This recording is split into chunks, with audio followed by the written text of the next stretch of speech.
প্রিয় ছাত্রছাত্রীরা, আজকে আমি তোমাদেরকে এই ভিডিওর মাধ্যমে ক্লাস 9-এর ভৌতবিজ্ঞানের যে সমস্ত প্রশ্নগুলো দেওয়া আছে আমরা থার্ড সামেটিভের জন্য 7 নম্বর স্কুলের সমস্ত প্রশ্নের উত্তর আমরা আলোচনা করবো আজকে এই ভিডিওর মাধ্যমে। পেজ নম্বর 304।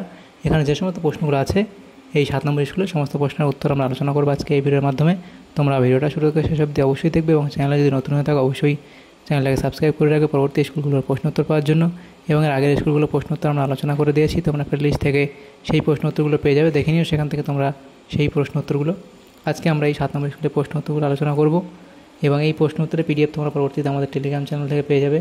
ডেসক্রিপশনে লিঙ্ক দেওয়া আছে আমাদের টেলিগ্রাম চ্যানেলে, সেখানে তোমরা যুক্ত হবে, তাহলে পরবর্তীতে পিডিএফগুলো তোমরা সেখান থেকে পেয়ে যাবে। তো 7 নম্বর স্কুলে দেখো প্রশ্নগুলো দেওয়া আছে গ্রুপ এ এর মধ্যে। প্রথমে 13টা প্রশ্ন আছে এমসিকিউ টাইপ প্রশ্ন। একের দাগে বলা আছে সঠিক উত্তরটি নির্বাচন করে লেখো। একের দাগের 1, প্রাথমিক এককটি হলো, তাহলে এখানে হবে অপশান ডি অর্থাৎ ক্যান্ডেলা। এর পরের প্রশ্ন যেটা দেওয়া আছে দেখো যে গতিশীল কণার গড় বেগ তার তাৎক্ষণিক বেগের সমান হবে যদি কণাটি গতিশীল হয়, তাহলে এটা কি হবে? সেটা হচ্ছে সমবেগ অপশান বি। এরপরে একটি পাত্রে তরল আছে, পাত্রটিকে G/2 ত্বরণে নামানো হলে তরলের H গভীরতায় চাপ হবে, তাহলে চাপ কত হবে? এটা তোমাদের হবে সঠিক উত্তর অপশান এ অর্থাৎ হাফ HDG। এর পরবর্তী প্রশ্ন পরমাণুর সবচেয়ে হালকা প্রাথমিক কণা হলো, এটা হবে ইলেকট্রন অপশান সি। এরপরে আছে 34 গ্রাম অ্যামোনিয়ার সমতুল্য মোল হলো, তাহলে এটা হবে 2 অপশান এ। এর পরবর্তী আছে সোডা ওয়াটারের বোতলের ছিপি খুললে যে গ্যাসটি ওই বোতল থেকে বুদবুদ আকারে বেরিয়ে আসে সেটি হলো, তাহলে এখানে কোনটা হবে? সেটা হবে CO2 অপশান ডি। পরবর্তী প্রশ্ন কি মানুষের পাকস্থলীতে যে অ্যাসিডটি নিঃসৃত হয় তা হলো কি? এটা হবে অপশান সি অর্থাৎ HCl। এরপরে আছে দুধে pH এর মান হলো, তাহলে এটা তোমাদের কত হবে? এটা হচ্ছে 6.5 থেকে 6.7 অপশান সি। সমুদ্রের জল থেকে সাধারণ লবণ প্রস্তুতির জন্য ব্যবহৃত পদ্ধতিটি হলো, সেটা হবে বাষ্পীভবন অপশান বি। এরপরে আছে জলে শৈবালের অতিবৃদ্ধির জন্য কোনটি দায়ী? তাহলে এটা হবে কি? Phosphate option D. এর পরবর্তী প্রশ্ন কি আছে? সেটা হলো একটি গাড়ি অমসৃণ অনুভূমিক রাস্তা দিয়ে 15 মিটার পার সেকেন্ড বেগে চলছে, রাস্তার ঘর্ষণ বল 500 নিউটন হলে ইঞ্জিনের ক্ষমতা হবে, তাহলে ইঞ্জিনের ক্ষমতা তোমাদের এখানে সঠিক উত্তর হবে 7.5 কিলোওয়াট। এটা তোমাদের অঙ্ক যদি তোমরা করতে চাও তাহলে ক্ষমতা ইকুয়ালস টু পি আমরা জানি, পি ইকুয়ালস টু কত জানি? বল ইন্টু ভর, অর্থাৎ এফ হচ্ছে বল ইন্টু বেগ, ভি হচ্ছে বেগ। তাহলে এখানে দেখো এখানে এই এফের মান কত আমরা বসাবো, এখানে এফের মান হবে 500 নিউটন ইন্টু বেগ কত? 15 এখানে মিটার পার সেকেন্ড, এটা গুণ করলে কত হবে? 7500 ওয়াট। এটাকে আমরা কিলোওয়াটে নিয়ে যাবো, 100 দিয়ে ভাগ করলে 1000 দিয়ে ভাগ করলে কিলোওয়াটে নিয়ে যাওয়া যাবে, অর্থাৎ 7.5 কিলোওয়াট। এটা উত্তর হবে। এর পরবর্তী প্রশ্ন কোন উষ্ণতায় জলের ঘনত্ব সর্বাধিক? সেটা হবে 4 ডিগ্রি সেন্টিগ্রেড উষ্ণতা, এটা তোমরা জানো। পরবর্তী প্রশ্ন কি? 256 হার্টজ কম্পাঙ্কের সমমেল কোনটি? সেটা হবে 500, এটা 500 হচ্ছে 512 হার্টজ অপশান সি।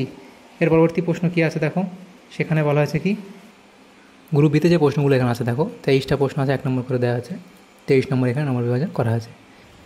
প্রথম প্রশ্ন দেখো এখানে কী বলা আছে, একের দাগের প্রশ্ন বলা আছে ত্বরণের মাত্রিক সংকেত কী? সেটা লিখবে L2⁻²। সমবন্ধনে গতিশীল কণার বেগ সমান লেখচিত্র, এটা করবে। এর পরবর্তী প্রশ্ন শূন্যস্থান পূরণ করো, ড্যাশ এর মাত্রা নেই কিন্তু একক আছে, এটা লিখবে কি? এটা হবে ঘনকোণ এর মাত্রা নেই কিন্তু একক আছে, তাহলে এরা কি লিখবে? ঘনকোণ। এর পরবর্তী প্রশ্ন কি? তুলাযন্ত্রের ওজন বাক্সে বাটখারাগুলির ভরের অনুপাত কত? 5:2:1 অথবা দিয়ে প্রশ্ন একটি সেকেন্ড দোলকের পর্যায়কাল কত? 2 সেকেন্ড। একটি পরবর্তী প্রশ্ন কি? বায়ুশূন্য স্থানে সাইফন কাজ করে কি? সেখানে কাজ করে না। পারমাণবিক বর্ণালী কী ধরনের বর্ণালী? সেটা রেখা বর্ণালী। এটা যে পরমাণুতে মোট আধানগ্রস্ত কণার সংখ্যা কত? এটা 18টি, সেটা লিখবে। এরপরে অ্যাভোগাড্রো ধ্রুবকের মান কত? সেটা লিখবে। এর পরবর্তী প্রশ্ন আছে 10⁻23, 10⁻23 হবে। এর পরবর্তী যে প্রশ্নটা আছে দেখো সেটা কি বলা আছে? পরবর্তী প্রশ্ন 1 মোল NH3-তে পরমাণুর সংখ্যা কত? এর পরবর্তী প্রশ্ন ডেসিকেটরে নিরোধক হিসেবে কি ব্যবহার করা হয়? চাপ বাড়লে জলে গ্যাসের দ্রাব্যতা বাড়ে না কমে? সেটা বাড়ে। এরপরে রয়্যাল ওয়াটার কি? সেটা লিখবে। এরপর অত দিয়ে যে প্রশ্নটা ছিল হাইড্রোনিয়াম আয়নের সংকেত কী, তাহলে H3O+। কী কারণে দাঁতে ক্ষয় হয়, অ্যাসফল্ট কী, পেট্রোলিয়াম গ্যাসের প্রধান উপাদান কী, একটি কলিফর্ম ব্যাকটেরিয়ার উদাহরণ দাও। অত দিয়ে প্রশ্ন ছিল এসআইতে জলের ঘনত্ব কত, 1000 kg/m3। ভারী জলের সংকেত কী, অর্থাৎ D2O।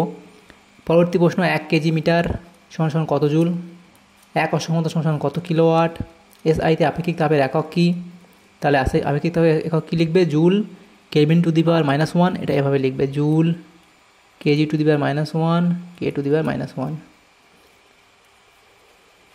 এর পরবর্তী প্রশ্ন কি আছে, এসআইতে জলের আপেক্ষিক তাপের মান কত, এত, তাহলে এটাও সেমভাবে লিখবে, এই এখানে এটা লিখে দিই, এখানে Kg⁻⁻1 K⁻⁻1। এর পরবর্তী প্রশ্ন লিন তাপের মাত্রীয় সংকেত কী, তাহলে মাত্রীয় সংকেত L² T⁻², L² T⁻²।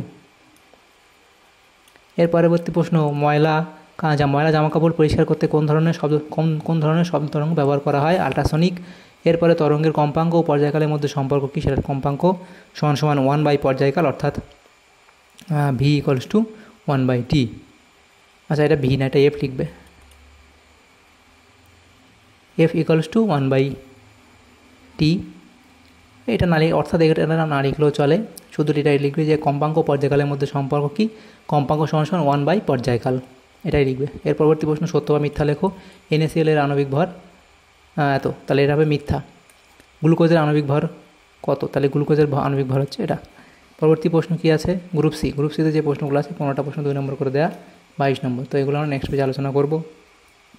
প্রথম প্রশ্ন কি, এককের সংজ্ঞা দাও। কোনো ভৌতরাশি পরিমাপ করার ক্ষেত্রে ওই ভৌতরাশির একটি সুবিধাজনক ও নির্দিষ্ট মানকে প্রমাণ ধরে তুলনামূলকভাবে ওই ভৌতরাশির পরিমাপ করা হয়, ওই মানকে ওই ভৌতরাশির পরিমাপের একক বলে। দ্বিতীয় প্রশ্ন, ক্রমহ্রাসমান মন্দনের বেগ সময় লেখচিত্র লেখো। তাহলে ক্রমহ্রাসমান মন্দনের বেগ সময় লেখচিত্রটি হলো, এটা আঁকবে। H গভীরতা তরলের চাপের রাশিমালা প্রতিষ্ঠা করো। তাহলে H গভীরতায় তরলের চাপের রাশিমালা, সেটা এটা করবে। পরবর্তী প্রশ্ন, আর্কিমিডিসের নীতিটি লেখো। কোনো বস্তুকে স্থির তরল বা গ্যাসীয় পদার্থে আংশিক বা সম্পূর্ণরূপে নিমজ্জিত করলে বস্তুর ওজনের আপাত হ্রাস হয়। এই আপাত হ্রাস বস্তু দ্বারা অপসারিত তরল বা গ্যাসীয় পদার্থের ওজনের সমান। অথবা দিয়ে প্রশ্ন ছিল, প্রচণ্ড ঝড়ে বাড়ির টিনের ছাউনি উড়ে যেতে পারে কেন। তীব্র ঝড় হলে টিনের চালের ওপর দিয়ে বায়ু প্রবাহের বেগ বেশি হয়, ফলে গতিশক্তিও বেশি হয় এবং বায়ুর চাপ কমে যায়। ঘরের ভিতরে বায়ু মোটামুটি স্থির থাকায় সেখানে বায়ুর চাপ বাইরের তুলনায় বেশি হয়, ফলে টিনের চালের ওপর একটি ঊর্ধ্বমুখী লব্ধি বল ক্রিয়া করে। এই বল একটি নির্দিষ্ট মান অপেক্ষা বেশি হলে টিনের চাল উড়ে যায়। পরবর্তী প্রশ্ন, আইসোটোন কাকে বলে, উদাহরণ দাও। ভিন্ন প্রোটন সংখ্যা কিন্তু একই নিউট্রন সংখ্যা বিশিষ্ট ভিন্ন ভিন্ন মৌলের পরমাণুগুলিকে পরস্পরের আইসোটোন বলে, উদাহরণ দেবে। দেখো, এই পরমাণুগুলি পরস্পরের আইসোটোন কারণ এদের প্রত্যেকেরই 8টি করে নিউট্রন আছে। তাহলে দেখো, এই যে ভর সংখ্যা থেকে ইলেকট্রন সংখ্যা বাদ দিলে সেটা আমাদের নিউট্রন সংখ্যা, দেখো প্রত্যেকটাতে 8টি করে নিউট্রন আছে। পরবর্তী প্রশ্ন, 36 গ্রাম জলে অক্সিজেন পরমাণুর সংখ্যা নির্ণয় করো এবং 11 গ্রাম, অথবা দিয়ে প্রশ্ন ছিল 11 গ্রাম জলে হাইড্রোজেন পরমাণুর সংখ্যা নির্ণয় করো। পরবর্তী প্রশ্ন কি আছে, জ্বলন্ত সিগারেটের ধোঁয়া অনেক সময় হালকা নীল রঙের দেখায় কেন। গাঢ় H2SO4 এর জলাকোষী ধর্মের একটি উদাহরণ দাও। তাহলে নীল বর্ণের তুঁতে বা কপার সালফেট ক্লাসে গাঢ় H2SO4 যোগ করলে অনার্দ্র সাদা কপার সালফেট পাউডার পাওয়া যায়। এই যে সংকেত লিখবে, এখানে সংকেত অর্থাৎ এখানে বিক্রিয়াটা লিখবে এবং এই ওপরের যে ঘটনাটি গাঢ় H2SO4 জলাকোষী ধর্মের একটি উদাহরণ। পাতন ও ঊর্ধ্বপাতনের মধ্যে দুটি পার্থক্য, তাহলে পাতন এবং ঊর্ধ্বপাতনের মধ্যে দুটো এখানে পার্থক্য লিখবে। পরবর্তী প্রশ্ন ছিল, অথবা দিয়ে আংশিক পাতন কাকে বলে, উদাহরণ দাও। তাহলে কোনো মিশ্রণে উপস্থিত পরস্পর দ্রবণীয় 2 বা ততোধিক তরল পদার্থের স্ফুটনাঙ্কের পার্থক্য 20 ডিগ্রি সেন্টিগ্রেড এর কম হলে আংশিক পাতন স্তম্ভ ব্যবহার করে বারবার বাষ্পায়ন ও ঘনীভবনের মাধ্যমে মিশ্রণ উপাদানগুলিকে পৃথক করার পদ্ধতিকে আংশিক পাতন বলে এবং এর উদাহরণ তোমরা দেবে। এর পরবর্তী প্রশ্ন কি, যে শহরাঞ্চলে জল সরবরাহ করার আগে জলকে জীবাণুমুক্ত করা হয় কিভাবে, সেটা তোমরা এই অবধি লিখে দেবে। পরবর্তী প্রশ্ন কি বলা হয়েছে, দেখো, মানবদেহে আর্সেনিক দূষণের ক্ষতিকর প্রভাবগুলি লেখো। তাহলে আর্সেনিক দূষণের ক্ষতিকর যে প্রভাবগুলো সেটা লিখবে। অসক্ষমতার সংজ্ঞা দাও। তাহলে অসক্ষমতার সংজ্ঞা লিখবে। এরপরে প্রশ্ন ছিল, একটি ক্রেনের সাহায্যে 2000 কেজি ভরের একটি গাড়িকে 1 মিনিট সময়ে 15 মিটার উচ্চতায় তোলা হলো, ক্রেনের ক্ষমতা কত। তাহলে ক্রেনের দেখো প্রদত্ত গাড়িটির ভর এত দেওয়া আছে এবং গাড়ির ওজন কত, তারপরে অভিকর্ষের বিরুদ্ধে গাড়িটির সরণ সেটা হচ্ছে 15 মিটার এবং 15 মিটার উচ্চতায় তুলতে কৃতকার্য কত, W/H, সেটা এত বেরোবে। এবং তাহলে দেখো, সুতরাং ক্রেনটির ক্ষমতা কার্যবাহী সময় সেটা আমাদের 5000 ওয়াট। পরবর্তী প্রশ্ন কি, কার্য কার্য তাপে তুল্যাঙ্ক সংক্রান্ত জুলের সূত্রটি লেখো। তাহলে যদি কার্যকে সম্পূর্ণরূপে তাপে রূপান্তরিত করা যায় তাহলে কৃতকার্য ও উৎপন্ন তাপ পরস্পরের সমানুপাতিক হয়, এটি জুলের সূত্র। কার্যহীন বল কাকে বলে, উদাহরণ দাও। তাহলে কোনো বস্তুর উপর প্রযুক্ত বল ও বলের প্রয়োগবিন্দু সরণ বলের অভিমুখের সমকোণে হলে প্রযুক্ত বল কোনো কার্য করে না, এই ধরনের বলকে কার্যহীন বল বলা হয়। উদাহরণ তোমরা দেবে, এক ব্যক্তি ব্যাগ হাতে অনুভূমিক পথে হেঁটে যাচ্ছে, ব্যাগের ওজন উল্লম্বভাবে নিচের দিকে ক্রিয়াশীল এবং ব্যক্তির সরণ ওজনের সমকোণে, তাই এক্ষেত্রে অভিকর্ষ কোনো কার্য করে না, এক্ষেত্রে অভিকর্ষ হলো কার্যহীন বল। শব্দের কম্পাঙ্ক ও তীক্ষ্ণতার মধ্যে কোনটি ভৌত রাশি ও কেন? তাহলে ভৌত রাশি দেখো, কম্পাঙ্ক এখানে দেখো, তাহলে কম্পাঙ্ক একটি ভৌত রাশি। অথবা দিয়ে প্রশ্ন ছিল সূর্য বা অন্য গ্রহে বিস্ফোরণ শব্দ পৃথিবীতে শোনা যায় না কেন? সূর্য ও পৃথিবীর মাঝে অধিকাংশ স্থানেই কোনো জড় মাধ্যম নেই, অর্থাৎ শূন্যস্থান। যেহেতু শব্দ বিস্তারের জন্য জড় মাধ্যমের প্রয়োজন, তাই সূর্যে কোনো বিস্ফোরণ হলে তার শব্দ পৃথিবীতে শোনা যায় না। পরবর্তী প্রশ্ন, তা গ্রুপ ডি। তোমরা অনেকে বলেছিলে স্যার গ্রুপ ডিটা করে দিতে, সেজন্য গ্রুপ ডিটা তোমরা সলভ করে দিলাম এই স্কুলটার। তো এখানে তিন নম্বর করে দিয়ে 8টা প্রশ্ন উত্তর করতে হবে। প্রথম প্রশ্ন কি আছে দেখো, পৃষ্ঠটান কাকে বলে? এসআই এর এসআই একা লেখো। তাহলে পৃষ্ঠটান কাকে বলে লিখবে, কোনো তরলের মুক্ত পৃষ্ঠে একটি রেখা কল্পনা করা হলে রেখার সঙ্গে লম্বভাবে তরল পৃষ্ঠের স্পর্শক বরাবর একক দৈর্ঘ্যের যে বল, এটা হবে ক্রিয়া, যে বল ক্রিয়া করে তাকে পৃষ্ঠটান বলে। এসআইতে পৃষ্ঠটান একক নিউটন পার মিটার। লেখচিত্রের সাহায্যে s equals to UT plus half এর স্কোয়ার সমীকরণটি প্রতিষ্ঠা করো, ব্যবহৃত চিহ্নগুলি প্রচলিত অর্থবহ। তাহলে এটা করে দেওয়া আছে, করে নিও এটা। এর পরবর্তী প্রশ্ন যেটা আছে, একটি ট্রেন 72 কিলোমিটার পার আওয়ার বেগে চলছিল, ব্রেক কষার এটা স্পেলিং ঠিক করে, ব্রেক কষার 20 সেকেন্ড পর ট্রেনটি স্থির হলো। ট্রেনটির মন্দন ও ব্রেক কষার পর অতিক্রান্ত দূরত্ব নির্ণয় করো। তাহলে প্রাথমিক বেগ আমরা সেটা জানি, ইউটা জানি, অর্থাৎ এখানে আমরা ইউটা বার করবো 72 কিলোমিটার পার আওয়ার, এটাকে আমরা মিটার পার সেকেন্ডে নিয়ে যাবো, এগুলো সব সেকেন্ডে আছে সেজন্য। তো দেখো এরা মিটার পার সেকেন্ডে নিয়ে গেলে আমাদের কত হবে, 20 মিটার পার সেকেন্ড। অন্তিম বেগ কত, থেমে যাবে, তাহলে অন্তিম বেগ থেমে যাবে, তখন 0 হয়ে যাবে। সময় কত, 20 সেকেন্ডে আমাদের বলেছে, ব্রেক কষার পর 20 সেকেন্ড টাইম। তাহলে মন্দন কত, সূত্র আমরা জানি, গতির প্রাথমিক সূত্র, সেটা V equals to U plus at. সেখানে আমরা প্রত্যেকটার ভ্যালু বসাবো, বসালে আমাদের -1/1 মিটার পার সেকেন্ড স্কয়ার আসবে। যেহেতু মন্দন ঋণাত্মক ত্বরণ, তাহলে এই এ ঋণাত্মক হয়, মাইনাসে হবে, তাহলে মাইনাস প্লাস হয়ে 1 হয়ে যাবে এটা। এবং দূরত্ব কী করে বার করব, দূরত্ব সূত্র এস ইকুয়ালস টু সরণ, S equals to UT plus half at square. এখানেও ভ্যালুগুলো বসালে আমাদের 200 মিটার উত্তর হবে। পরবর্তী প্রশ্ন, 0 ডিগ্রি সি উষ্ণতায়, স্টুডেন্ট ঠিক করে, 0 ডিগ্রি সি উষ্ণতার 10 গ্রাম জলকে 100 ডিগ্রি সেন্টিগ্রেড উষ্ণতার বাষ্পে পরিণত করতে কত তাপ লাগবে? তো দেখো এখানে অঙ্কটা করে দেওয়া আছে, করে নিও। পরবর্তী প্রশ্ন কি, শব্দ কী ধরনের তরঙ্গ? শব্দ হলো একটি অনুদৈর্ঘ্য তরঙ্গ, যান্ত্রিক অনুদৈর্ঘ্য তরঙ্গ। শব্দ কীভাবে প্রবাহিত হয়, রেখাচিত্রের সাহায্যে দেখাও। পরবর্তী প্রশ্ন বলা আছে, অথবা দিয়ে একটি সুরশলাকার কম্পাঙ্ক 280 হার্জ এবং তরঙ্গ দৈর্ঘ্য 0.8, এটা হলে, স্পেলিং ঠিক করে, এটা হলে উৎপন্ন শব্দের বেগ ও পর্যায়কাল কত? তাহলে এখানে দেওয়া আছে কম্পাঙ্ক এফ এবং তরঙ্গ দৈর্ঘ্য ল্যামডা, সেটা দেওয়া আছে। তাহলে শব্দের বেগ কি, বেগ আমরা জানি V equals two F into lambda, অর্থাৎ কম্পাঙ্ক ইন্টু তরঙ্গ দৈর্ঘ্য, সেটা গুণ করলে এত হবে 224 মিটার পার সেকেন্ড। এবং পর্যায়কাল কত, টি ইকুয়ালস টু 1/f। তাহলে এখানে মান বসালে কী হবে, টি এর মান এখানে বসালে টি ইকুয়ালস টু 1/f এর মান কত, 280 হার্জ। তাহলে এটা আমাদের উত্তর এত হবে। এর পরবর্তী প্রশ্ন কি, সেটা আছে বোর রাদারফোর্ড পরমাণু মডেলের একটি সাফল্য এবং দুটি ত্রুটি লেখো। তাহলে এই সাফল্য হচ্ছে, এটা সাফল্য, এবং ত্রুটি লিখবে 1, 2, 3, 4টা ত্রুটি দেওয়া আছে, যে কোনো এখানে 2টো ত্রুটি লিখবে। পরবর্তী প্রশ্ন, কার্বন স্কেল C12 স্কেল অনুযায়ী পারমাণবিক ভরের সংজ্ঞা দাও, সেটা লিখবে এখানে। 1 মোল ইলেকট্রনের আধান কত, সেটা এখানে লিখে দিই, 96500 কুলম। পরবর্তী প্রশ্ন দেখো আছে কি, অথবা দিয়ে প্রশ্ন এখানে দেওয়া আছে, ইংরেজি বাক্যের শেষ ডিওটি ডট দিয়ে ফুল স্টপ বোঝানো হয়, কালো রঙের সেই রকম একটি ডট এ 1 মিউজি পরিমাণ 12 সি থাকলে তাতে কতগুলি কার্বন পরমাণু থাকবে, সেটা দেখো, এটা করে নিও। এর পরবর্তী প্রশ্ন আছে, সালফিউরিক অ্যাসিডকে কীভাবে শনাক্ত করবে, রাসায়নিক সমীকরণ সহ লেখো।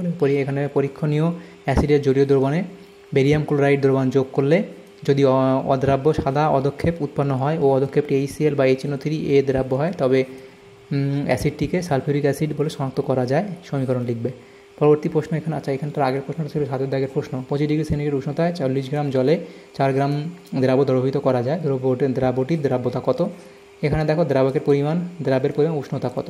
তাহলে সূত্র কি, দ্রাব্যতা সমান দ্রাবের ভর বাই দ্রাবকের ভর ইন্টু 100, সেখানে বসালে উত্তর কত হবে, 10। পরবর্তী প্রশ্ন ছিল ধাতব কার্বনেটের সঙ্গে HCl, HNO3 ও H2SO4 এর বিক্রিয়াগুলি সমীকরণ সহ লেখো। তাহলে দেখো এখানে সমীকরণ সহ দেওয়া আছে, প্রথমটা HCl, HNO3 এবং H2SO4।